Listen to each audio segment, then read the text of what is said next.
Thank you, Mr. Chairman. Thank you also for focusing today's hearing on the Asia Pacific, as you know that's very important for people from Hawaii.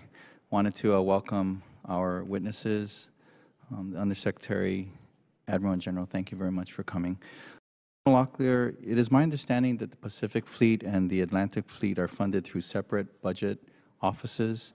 Can you speak to what advantages that has and how it supports the geographical combatant commander? Well, I'd refer specific questions of that back to the Navy because it's their internal workings. But my observation is of a historical nature.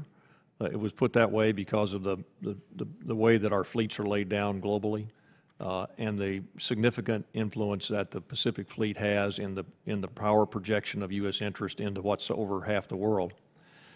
And I believe that there have been historic benefits to having that divide be there. Great, I appreciate that answer. And then are there any efforts underway to expand the use of training areas in the Pacific to support engagements of our regional partners and allies, and more broadly connect ranges throughout the AOR? And can you speak specifically to the Puakaloa training area on the Big Island and the Pacific Missile Range on Kauai?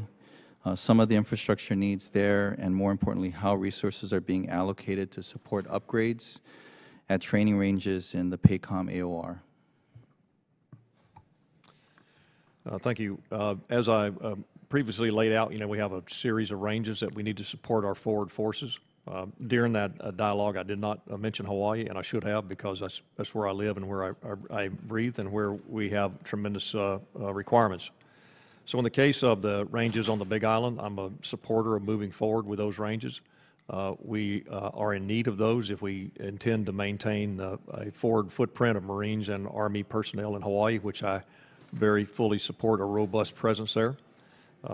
The PRMF missile facility or missile range out there is a premier facility in the world as far as I'm concerned, and that the investments will need to be made to keep it such.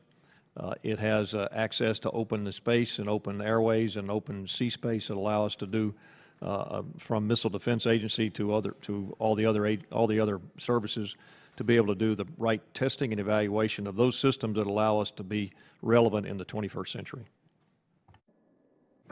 Thank you. And this last question is something very important for people, especially on Oahu, and it's in regards to our groundwater. So it's my understanding that recently meetings were conducted between PACOM and DLA Energy regarding the Red Hill underground fuel facility.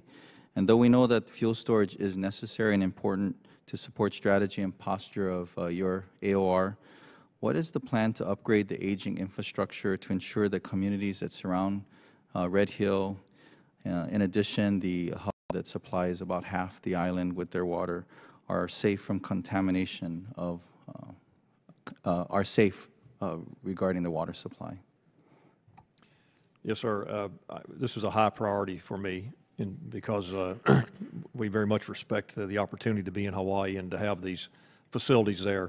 The need for fuel, I mean, the PACOM commander and the forces that are under me I think are the largest user of petroleum products probably in the world on any given day.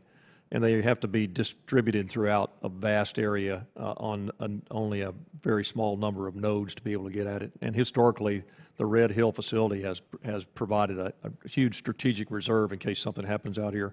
And I anticipate we're going to need that strategic reserve for a number of decades. I can't put an end state on it, but it'll be a number of decades before we have visibility on how we might address that with different types of fuels or different types of forces.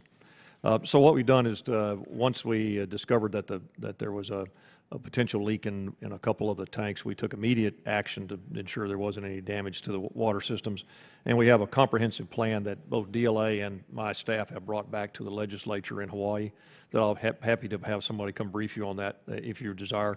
But I think at this point in time we are in agreement, general agreement on the way forward, and that it's a good sound plan, and it does what you indicated. It protects the environment of such a beautiful state. Thank you, and thank you, Mr. Speaker. I yield back.